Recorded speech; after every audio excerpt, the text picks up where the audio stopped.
Wow. I hate doing stories like this. Now, this has been out for a minute now. I just never really touched on it because, these cases are real sensitive and you don't know who to believe nowadays. Now, if you could get past that picture, excuse my humor, that was funny as fuck.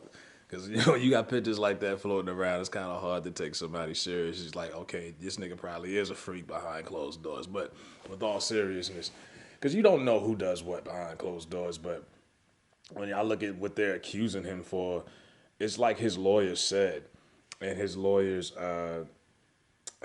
statement. He says, "I distorted overreaction, pandering to the current hypersensitive climate where innocent, commonplace gestures are now misperceived and mischaracterized as offensive." And he hit it right on the fucking nail.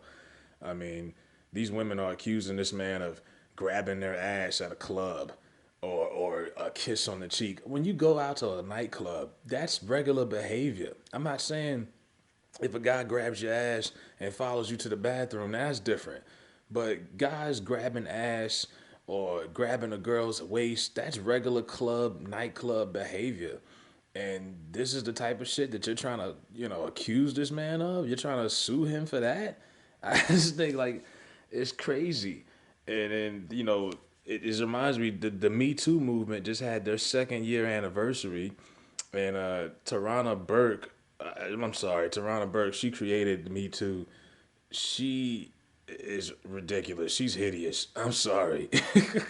Who fucking sexually harassed her? You know what I mean? Who would ever sexually harass her? I don't know. But I think the Me Too stuff is really, a lot of these women are just coming out of the woodworks. Now, 12 other women have come out and accused Cuba Gooding Jr. for the same behavior. They got this shit dating all the way back to 2001 when he was in the prime of his acting career. And it's funny, the last major thing he did was portraying O.J. Simpson, and now all of this shit is coming out. Wow. And I don't know, I'm not saying he's guilty. I don't think he's guilty though, But it doesn't matter what I think because I'm not the judge. I'm not on the jury, and I damn sure ain't one of the accusers. But I feel like when in cases like this, the accuser, the victim, always determines the outrage. If it was black women accusing Cuba Gooding Jr., I don't think the outrage would be nearly the same. But when a white woman is the accuser, the outrage is ridiculous because they are the number one on the hierarchy as far as sympathy. So if you even look historically, how many white women have gotten brothers in trouble? I mean, Emmett Till whistled at a white woman. You know the story. Black man supposedly when the elevator said he was gonna rape a white woman, it was all made up. That's how Black Wall Street got burnt down.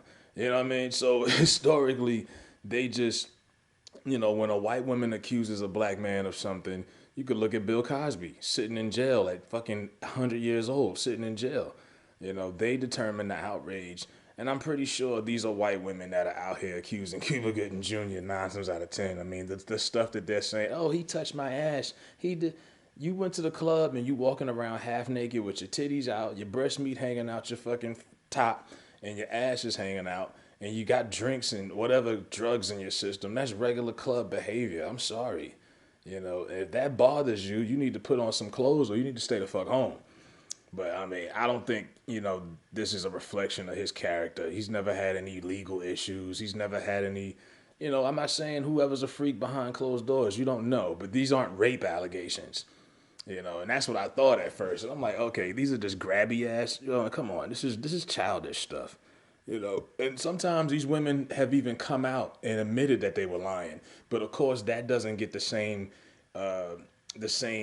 reaction in the public. Like the woman who accused Usher of assault and said that he gave her herpes a couple years ago. She came out recently and denied the claim. She dropped the charges. She dropped the charges on Usher, and no one really talked about that. It was just kind of like pushed under the rug. So I think when women do come out here and fraudulently accuse guys of sexual assault, they should be punished for it. Like Tisha Campbell made peace with Martin Lawrence after 20 something years of not speaking. After she said she accused him of sexual assault, it wasn't even real.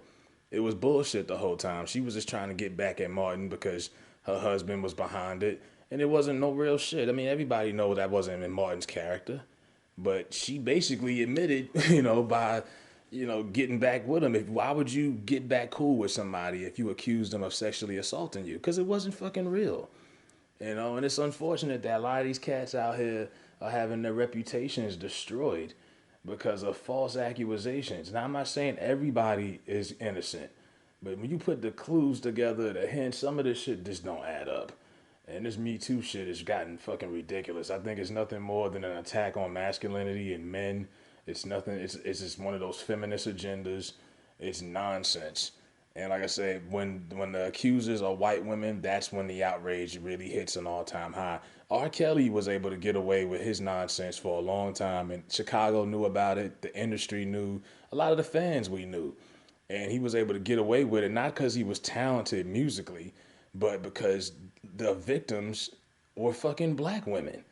You see what I'm saying? Black women don't get the same type of sympathy as white women get when they're accusing someone of sexual assault. If R. Kelly would have been out there chasing around teenage white girls, they would have locked that motherfucker up before he could have even sung another hymn. It would have been over.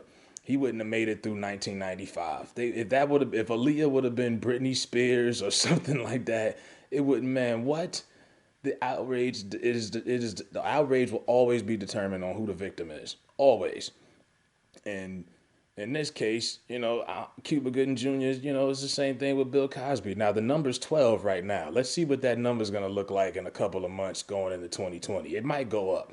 Because right now, any woman could just say, oh, he got me too. He caught me and make up some story. Yeah, 2003, it was on the, yada, yada, yada, yada, and they're running with it. They're running with it. And it's like, damn, y'all already blacklisted the man out of Hollywood. When was the last big movie you seen him in? They already blacklisted the boy out of Hollywood.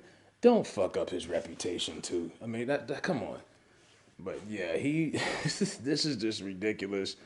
And I really didn't even want to give this story no shine, but I keep seeing it, and I'm like, out of all of the people that did Cuba, come on, man.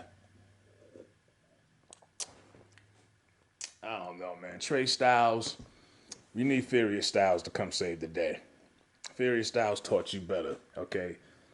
He's innocent, and that's the bottom line because I said so. Let me know what y'all think, man. Hit that like button if you watching. Subscribe if you ain't subscribed, man. I'm out.